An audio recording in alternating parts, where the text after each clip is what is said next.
The man was Roberto Calvi, chairman of Banco Ambrosiano, Italy's largest private bank. His pockets were stuffed with bricks and $15,000 in cash. Italian authorities initially ruled it a suicide, but almost nothing about Roberto Calvi's death or his life was what it appeared to be. Banco Ambrosiano was founded in Milan in 1896 as a Catholic bank, conservative, respectable, deeply embedded in the Italian establishment.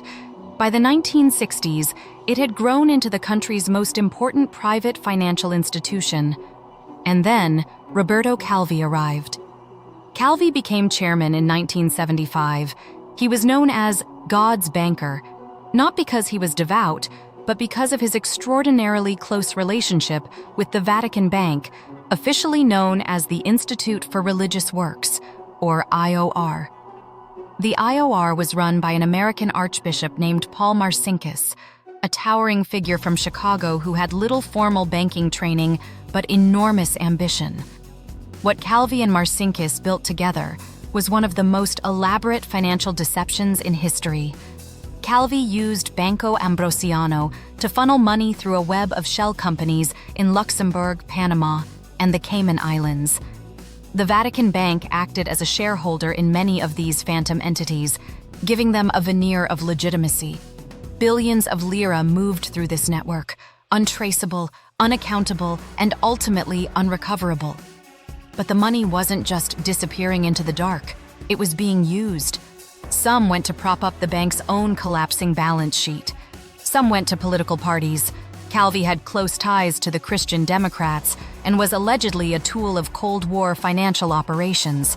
And a significant portion went to the P2 Lodge, Propaganda Do, a secret Masonic organization with members embedded throughout the Italian government, military, media, and intelligence services. P2's Grandmaster, Licio Gelli, was one of the most powerful men in Italy that nobody had ever heard of. By the early 1980s, the structure was unraveling. Italian regulators began investigating.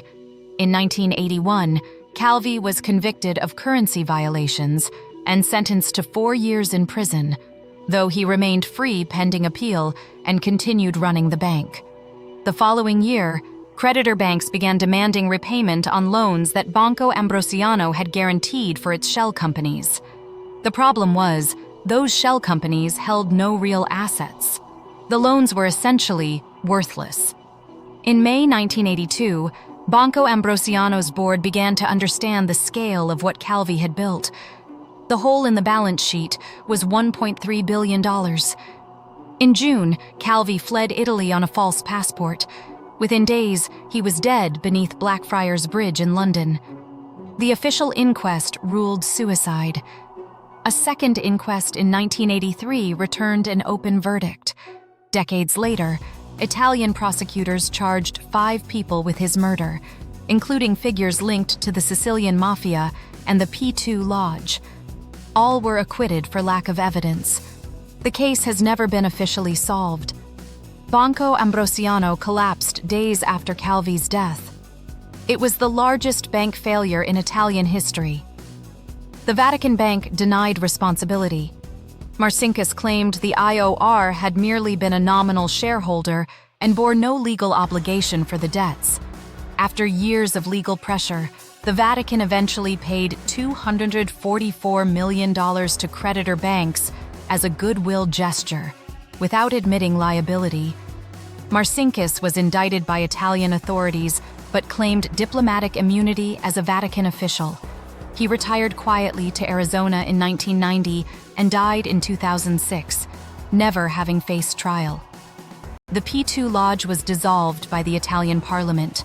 Licio Gelli was convicted of various charges over many years, including fraud and association with the mafia, and died in 2015, still maintaining that he was simply a patriot. What makes Banco Ambrosiano uniquely disturbing isn't just the scale of the fraud.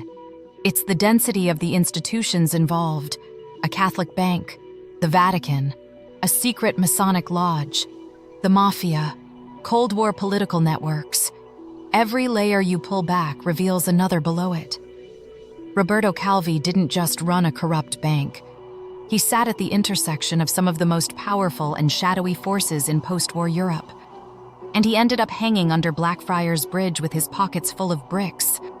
The full story of what happened to that $1.3 billion and who gave the order has never been told. It probably never will be. If you want more stories like this, subscribe. New corporate scandal every week.